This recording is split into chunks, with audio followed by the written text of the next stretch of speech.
Saludos, navegantes de los mundos del conocimiento y del cosmos. Tenemos que hablar de la basura espacial, porque han ocurrido dos noticias preocupantes.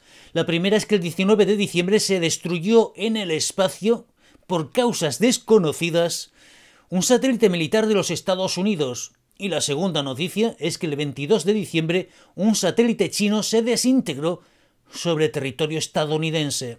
Dentro intro.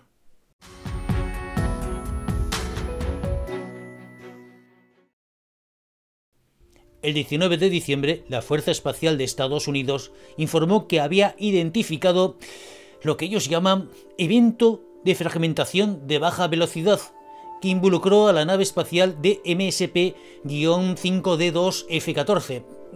A partir de ahora, para simplificar, F-14. Lo de evento de baja velocidad significa que la nave F-14 se había roto en múltiples pedazos, se había destruido por causas aún desconocidas. La nave era un satélite militar de 750 kilogramos. Fue lanzado en 1997 como parte del programa de satélites meteorológicos de defensa. El satélite funcionó hasta el año 2020, pero no se planificó una destrucción por medio de una reentrada segura sobre algún punto del océano, sino que el satélite F-14 permaneció en su órbita hasta este 19 de diciembre, que se desintegró a unos 840 kilómetros de altura. Esto supone que fue a unos 400 kilómetros más alto o más lejos, según se mire, de lo que se encuentran las estaciones espaciales, la internacional y la china. Leo Labs es una empresa especializada en la gestión de satélites, y en una declaración que sus expertos hicieron al medio Space News el 20 de diciembre, dijeron que su red de radares estaba rastreando más de 50 fragmentos de este satélite. Por cierto, estas imágenes son de otra empresa especializada en el tema de satélites, Slingshot Aerospace, donde se hace un seguimiento de los fragmentos, en este caso de este satélite que se ha destruido. Esta noticia también me tiene un poco desconcertado por otra cuestión.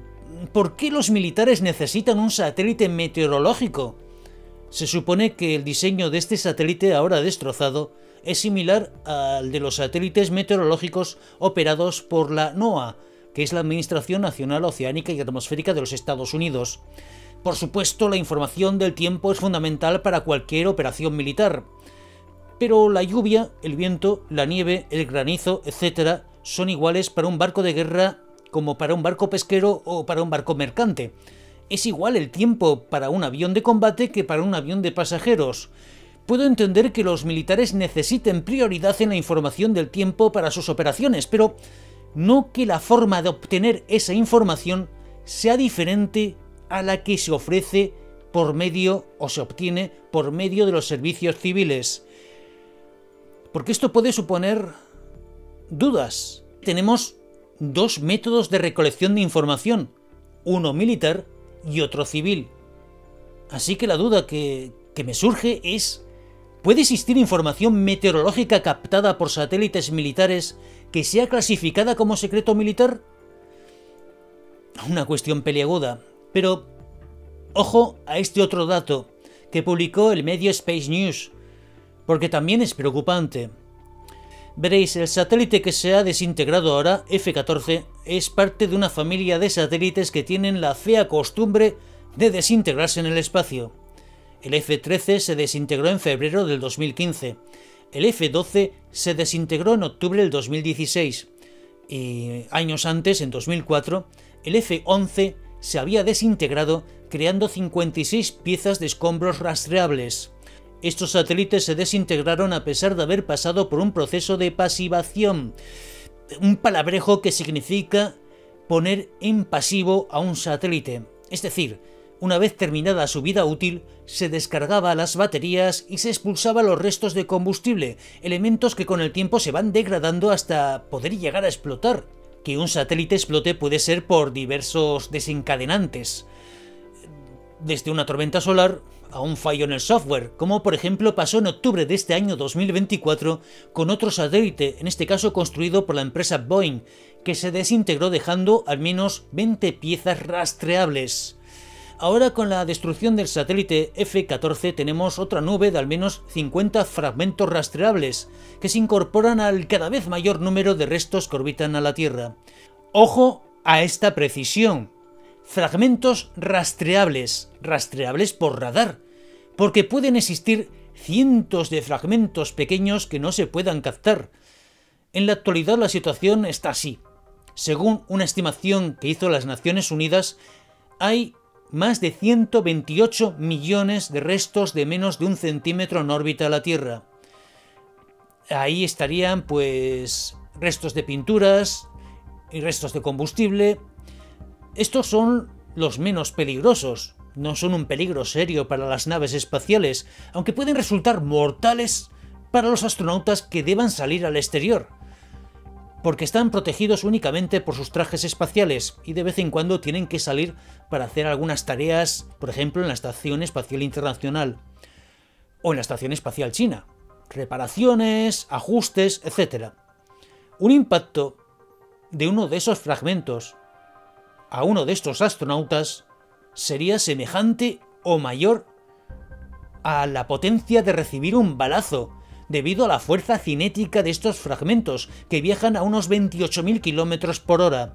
Un detalle en la comparación que acabo de hacer: una bala de pistola viaja más lenta, no va a 28.000 km por hora, viaja aproximadamente a unos 1.200 km por hora, pero las balas tienen mucha más masa que estos fragmentos de menos de 1 centímetro. Más peligrosos serían los de la siguiente categoría. Existen aproximadamente 900.000 fragmentos de entre 1 a 10 centímetros y unos 34.000 fragmentos de más de 10 centímetros. Cualquiera de estos podría destruir una nave espacial. Entre los mayores se encuentran etapas de cohetes, también satélites espaciales desactivados y otros elementos de satélites que se han roto y que pueden tener un gran tamaño. El número de satélites inactivos hace un par de años era de unos 800, aunque el número va a ir en aumento debido al creciente número de satélites que se están lanzando, por ejemplo para crear las constelaciones de comunicaciones. Esto nos acerca al síndrome de Kessler, que sería el apocalipsis de la era de los satélites. Se trata de una situación propuesta por el consultor de la NASA Donald J. Kessler, en la que la basura espacial aumenta hasta llegar a un punto donde se inicia un efecto en cascada. Un fragmento destruye un satélite que genera decenas de fragmentos que destruyen a otros satélites, creando esos satélites destruidos más fragmentos que van destruyendo más y más satélites, así hasta que todos los satélites, estaciones espaciales y naves queden destruidas y la órbita terrestre inutilizada, creando una esfera de escombros que rodearía la Tierra y haciendo imposible poder mandar un satélite al espacio. Adiós a toda la tecnología y servicios que se basan en los satélites espaciales. Y cada vez es mayor esa tecnología, cada vez dependemos más de los satélites. Pero es que además el síndrome de Kessler haría incluso peligroso poder mandar naves a la Luna y más allá, ya que aunque la nave solo tuviera que pasar durante unos minutos por entre esa área, esa órbita llena de fragmentos, si uno de ellos termina impactando con la nave, la destrozaría.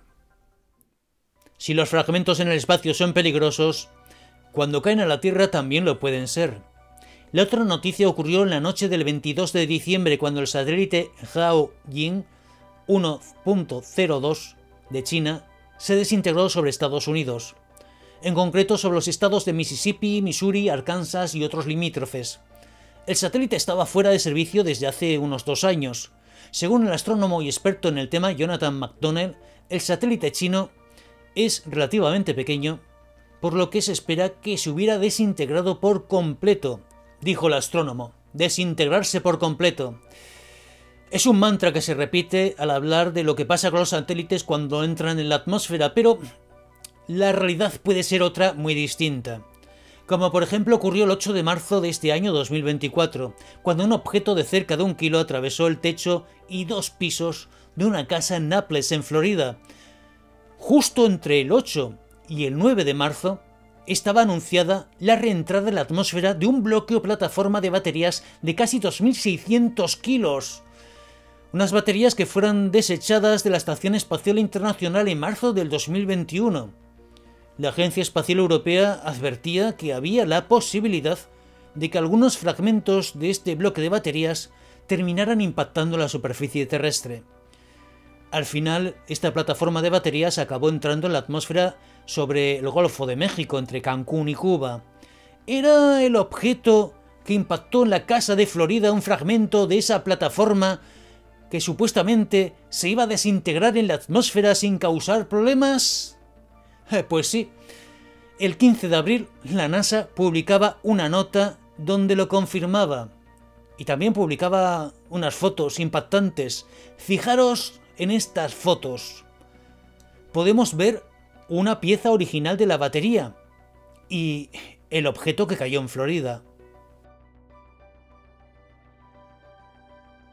Por supuesto, es cierto que gran parte de los materiales que caen del espacio se terminan fundiendo por el calor de la reentrada y desintegrándose en la atmósfera. De hecho, en la pieza de Florida se puede ver los efectos del calor, que ha terminado fundiendo algunas partes. Pero no todo se desintegra, como también queda demostrado en el caso de Florida. Y también en cada vez más casos. Además, la cantidad de basura espacial que cae se ha multiplicado en los últimos años. Por ello es necesario tomar medidas, como la utilización de materiales que se desintegren más fácilmente. Por ejemplo, ahora se está probando con satélites construidos en madera, o planificar que los satélites hagan una reentrada sobre zonas seguras del océano, como por ejemplo el punto Nemo, que se encuentra en el Pacífico Sur y es el lugar más aislado del planeta. También se pueden crear métodos y naves que recojan la basura espacial. Lo cierto es que si no se hace nada, solo será cuestión de tiempo que un trozo de basura espacial mate a alguien, o que se termine desencadenando el síndrome de Kessler. Si te ha gustado el vídeo y aún no estás suscrito al canal, por favor suscríbete y activa la campana de alertas para ser de los primeros en conocer las nuevas publicaciones. Si quieres apoyar la creación de más vídeos lo puedes hacer por medio de PayPal, Patreon o con el botón unirse al canal. Gracias por estar ahí y acompañarme en este viaje de exploración por los nuevos mundos del cosmos y de la ciencia.